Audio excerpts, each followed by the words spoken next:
പറക്കൂട്ടുകാവ് താലപ്പൊലി കൊടിയേറിയതോടെ തിരുവില്ലാമല എരവത്തൊടി തെക്കേ മുല്ലയ്ക്കൽ സുധി ഉണ്ണികൃഷ്ണൻ എന്ന കലാകാരനും തിരക്കിലാണ്. താലപ്പൊലി കൊടിയേറ്റം കഴിഞ്ഞതോടെ ദേശനടത്തമെന്ന ആചാരത്തിനായി പൂതൻതിറ കലാരൂപത്തിന്റെ ചമയമൊരുക്കുകയാണ് ഈ ചെറുപ്പക്കാരൻ. തലമുറകൾ കൈമാറി വന്ന അനുഷ്ഠാന കലയെ കൈവിടാൻ ഒരുക്കമല്ലെന്നതാണ് സുധിയുടെ നയം. ലക്ഷങ്ങളാണ് ഒരു പൂതം നിർമ്മിക്കുവാൻ ആവശ്യമായി വരുന്നത്. സുധിക്കൊപ്പം സഹകലാകാരന്മാരും കുടുംബാംഗങ്ങളും പൂർണ്ണ സഹകരണമായുണ്ട്.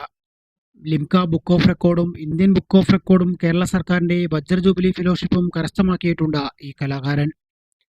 പൂതൻതിറ എന്ന കലാരൂപം ജനകീയമാക്കുന്നതിൽ പ്രധാന പങ്കുവഹിച്ച സുധി ഉണ്ണികൃഷ്ണൻ കിഴക്ക് പടിഞ്ഞാറ് ശൈലികളെ കോർത്തിണക്കി തിറ മഹോത്സവത്തിൽ അവതരിപ്പിച്ചിട്ടുമുണ്ട്. സാമ്പത്തിക ലാഭം നോക്കിയല്ല ഓരോ തട്ടകത്തിലെയും കലാകാരന്മാർ തട്ടക ഉത്സവകാലത്ത് ദേശനടത്തം നടത്തുന്നതെന്നും സുധി പറഞ്ഞു. 10ഓളം പേരാണ് ദേശനടത്തത്തിനായി ഓരോ സംഘത്തിലും ഉണ്ടാവുക.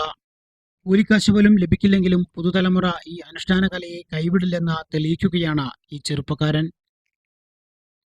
ഞങ്ങളിത് പാരമ്പര്യമായിട്ട് ചെയ്തു വരുന്നൊരു കലാരൂപമാണ്.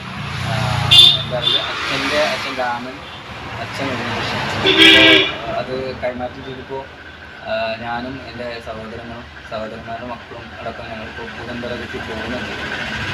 ഇത് നിർമ്മിക്കുന്നതിന് ഏകദേശം ഒരു പൂതം നിർമ്മിക്കുന്നതിന് ഏകദേശം 16,000-40,000 രൂപയോളം ചിലവ് വരുന്നുണ്ട്. ഒരു പൂതത്തിരിക്ക് 1.5 കിലോ പീലിയോളം ആവശ്യമാണ്. 1.5 കിലോ പീലിക്ക് 4,500-5,000 രൂപ ചിലവ് വരുന്നുണ്ട്.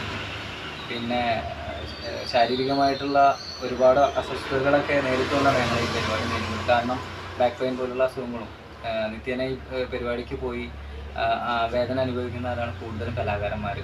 അവർക്ക് പരിഗണന കിട്ടില്ല എന്ന് പറയുമ്പോൾ ഏറെ ദുഃഖകരമായിട്ടുള്ള